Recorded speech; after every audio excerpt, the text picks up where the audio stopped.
Elogio de la dificultad. La pobreza y la impotencia de la imaginación nunca se manifiestan de una manera tan clara como cuando se trata de imaginar la felicidad. Entonces comenzamos a inventar paraísos, islas afortunadas, una vida sin riesgos, sin lucha, sin búsqueda de superación y sin muerte, y por lo tanto también sin carencias y sin deseo. Un océano de mermelada sagrada, una eternidad de aburrición, metas afortunadamente inalcanzables, paraísos afortunadamente inexistentes. Todas estas fantasías serían inocentes e inocuas si no fuera porque constituyen el modelo de nuestros propósitos y de nuestros anhelos en la vida práctica. Aquí mismo, en los proyectos de la existencia cotidiana, más acá del reino de las mentiras eternas, introducimos también el ideal tonto de la seguridad garantizada, de las reconciliaciones totales, de las soluciones definitivas. Puede decirse que nuestro problema no consiste sola ni principalmente en que no seamos capaces de conquistar lo que nos proponemos, sino en aquello que nos proponemos, que nuestra desgracia no está tanto en la frustración de nuestros deseos, como en la forma misma de desear. Deseamos mal. En lugar de desear una relación humana inquietante, compleja y perdible, que estimule nuestra capacidad de luchar y nos obligue a cambiar, deseamos un idilio sin sombras y sin peligros, un nido de amor y por lo tanto, en última instancia, un retorno al huevo. En lugar de desear una sociedad en la que sea realizable y necesario trabajar arduamente para hacer efectivas nuestras posibilidades, deseamos un mundo de la satisfacción, una monstruosa salacuna de abundancia pasivamente recibida. En lugar de desear una filosofía llena de incógnitas y preguntas abiertas, queremos poseer una doctrina global, capaz de dar cuenta de todo, revelada por espíritus que nunca han existido y por caudillos que desgraciadamente sí han existido. Adán, y sobre todo Eva, tienen el mérito original de habernos liberado del paraíso. Nuestro pecado es que anhelamos regresar a él. Desconfiemos de las mañanas radiantes en las que se inicia un reino milenario. Son muy conocidas en la historia, desde la antigüedad hasta hoy. Los horrores a los que pueden y suelen entregarse los partidos provistos de una verdad y de una meta absolutas. Las iglesias cuyos miembros han sido alcanzados por la gracia, por la desgracia de alguna revelación. El estudio de la vida social y de la vida personal nos enseña cuán próximos se encuentran una de otro la idealización y el terror. La idealización del fin, de la meta y el terror de los medios que procurarán su conquista. Quienes de esta manera tratan de someter la realidad al ideal, entran inevitablemente en una concepción paranoide de la verdad, en un sistema de pensamiento tal que los que se atrevieran a objetar algo quedan inmediatamente sometidos a la interpretación totalitaria. Sus argumentos no son argumentos, sino solamente síntomas de una naturaleza dañada o bien máscaras de malignos propósitos. En lugar de discutir un razonamiento, se le reduce a un juicio de pertenencia al otro, y el otro es, en ese sistema, sinónimo de enemigo. O se procede a un juicio de intenciones. Y este sistema se desarrolla peligrosamente hasta el punto en que ya no solamente rechaza toda oposición, sino también toda diferencia. El que no está conmigo, está contra mí, y el que no está completamente conmigo, no está conmigo. Así como hay, según Kant, un verdadero abismo de la razón que consiste en la petición de un fundamento último incondicionado de todas las cosas, así también hay un verdadero abismo de la acción, que consiste en la exigencia de una entrega total a la causa absoluta y concibe toda duda y toda crítica como traición o como agresión. Ahora sabemos, por una amarga experiencia, que este abismo de la acción, con sus guerras santas y sus orgías de fraternidad, no es una característica exclusiva de ciertas épocas del pasado o de civilizaciones atrasadas en el desarrollo científico y técnico, que puede funcionar muy bien y desplegar todos sus efectos sin abolir una gran capacidad de inventiva y una eficacia macabra.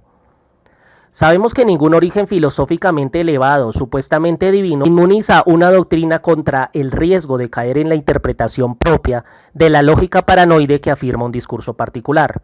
Todos lo son, como la designación misma de la realidad y los otros como ceguera o mentira. El atractivo terrible que poseen las formaciones colectivas que se embriagan con la promesa de una comunidad humana no problemática, basada en una palabra infalible, consiste en que suprimen la indecisión y la duda, la necesidad de pensar por sí mismo, otorgan a sus miembros una identidad exaltada por participación. Separan un interior bueno, el grupo, y un exterior amenazador. Así como se ahorra sin duda la angustia, se distribuye mágicamente la ambivalencia en un amor por lo propio y un odio por lo extraño, y se produce la más grande simplificación de la vida, la más espantosa facilidad. Y cuando digo aquí facilidad, no ignoro ni olvido que precisamente este tipo de formaciones colectivas se caracterizan por una inaudita capacidad de entrega y sacrificios, que sus miembros aceptan y desean el heroísmo, cuando no aspiran a la palma del martirio.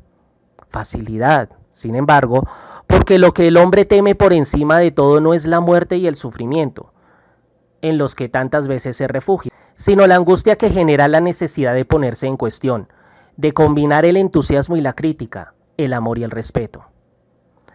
Un síntoma inequívoco de la dominación de las ideologías proféticas y de los grupos que las generan o que someten a su lógica doctrinas que les fueron extrañas en su origen es el descrédito en que cae el concepto de respeto. No se quiere saber nada del respeto, ni de la reciprocidad, ni de la vigilancia de normas universales. Estos valores aparecen más bien como males menores propios de un resignado escepticismo, como signos de que se ha abdicado a las más caras esperanzas. Porque el respeto y las normas solo adquieren vigencia allí donde el amor, el entusiasmo, la entrega total a la gran misión ya no pueden aspirar a determinar las relaciones humanas. Y como el respeto es siempre el respeto a la diferencia, solo puede afirmarse allí donde ya no se cree que la diferencia pueda disolverse en una comunidad exaltada, transparente y espontánea o en una fusión amorosa.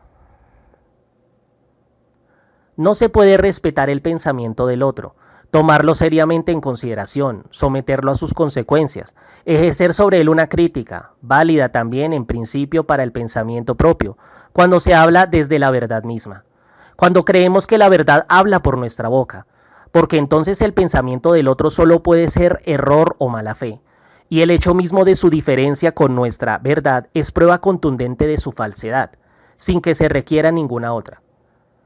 Nuestro saber es el mapa de la realidad, y toda línea que se separa de él solo puede ser imaginaria o algo peor, voluntariamente torcida por inconfesables intereses. Desde la concepción apocalíptica de la historia, las normas y las leyes de cualquier tipo son vistas como algo demasiado abstracto y mezquino frente a la gran tarea de realizar el ideal y de encarnar las promesas. Y por lo tanto solo se reclaman y se valoran cuando ya no se cree en la misión incondicionada. Pero lo que ocurre cuando sobreviene la gran desidealización no es generalmente que se aprenda a valorar positivamente lo que tan alegremente se había desechado o estimado solo negativamente.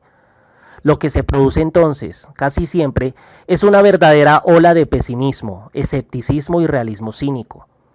Se olvida entonces que la crítica a una sociedad injusta, basada en la explotación y en la dominación de clase, era fundamentalmente correcta y que el combate por una organización social racional e igualitaria sigue siendo necesario y urgente. A la desidealización sucede el arribismo individualista que además piensa que ha superado toda moral por el solo hecho de que ha abandonado toda esperanza de una vida cualitativamente superior. Lo más difícil, lo más importante, lo más necesario, lo que de todos modos hay que intentar, es conservar la voluntad de luchar por una sociedad diferente sin caer en la interpretación paranoide de la lucha. Lo difícil, pero también lo esencial, es valorar positivamente el respeto y la diferencia, no como un mal menor y un hecho inevitable, sino como lo que enriquece la vida e impulsa la creación y el pensamiento. Como aquello sin lo cual una imaginaria comunidad de los justos cantarían el eterno hosana del aburrimiento satisfecho. Hay que poner un gran signo de interrogación sobre el valor de lo fácil, no solamente sobre sus consecuencias, sino sobre la cosa misma, sobre la predilección por todo aquello que no exige de nosotros ninguna superación, ni nos pone en cuestión, ni nos obliga a desplegar nuestras posibilidades. Hay que observar con cuánta desgraciada frecuencia nos otorgamos a nosotros mismos, en la vida personal y colectiva, la triste facilidad de ejercer lo que llamaré una no reciprocidad lógica, es decir, el empleo de un método explicativo completamente diferente cuando se trata de dar cuenta de los problemas, los fracasos y los errores propios y los del otro cuando es adversario o cuando disputamos con él. En el caso del otro aplicamos el esencialismo. Lo que ha hecho, lo que le ha pasado es una manifestación de su ser más profundo. En nuestro caso aplicamos el circunstancialismo. De manera que aún los mismos fenómenos se explican por las circunstancias adversas, por alguna desgraciada coyuntura. Él es así, yo me vi obligado. Él cosechó lo que había sembrado. Yo no pude evitar este resultado. El discurso del otro no es más que un síntoma de sus particularidades, de su raza, de su sexo, de su neurosis, de sus intereses egoístas. El mío es una simple constatación de los hechos y una deducción lógica de sus consecuencias. Preferiríamos que nuestra causa se juzgue por los propósitos y la adversaria por los resultados. Y cuando de este modo nos empeñamos en ejercer esa no reciprocidad lógica, que es siempre una doble falsificación, no solo irrespetamos al otro, sino también a nosotros mismos, puesto que nos negamos a pensar efectivamente el proceso que estamos viviendo. La difícil tarea de aplicar un mismo método explicativo y crítico a nuestra posición y a la opuesta no significa desde luego que consideremos equivalentes las doctrinas, las metas y los intereses de las personas, los partidos, las clases y las naciones en conflicto. Significa, por el contrario, que tenemos suficiente confianza en la superioridad de la causa que defendemos como para estar seguros de que no necesita ni le conviene esa doble falsificación con la cual, en verdad, podría defenderse cualquier cosa.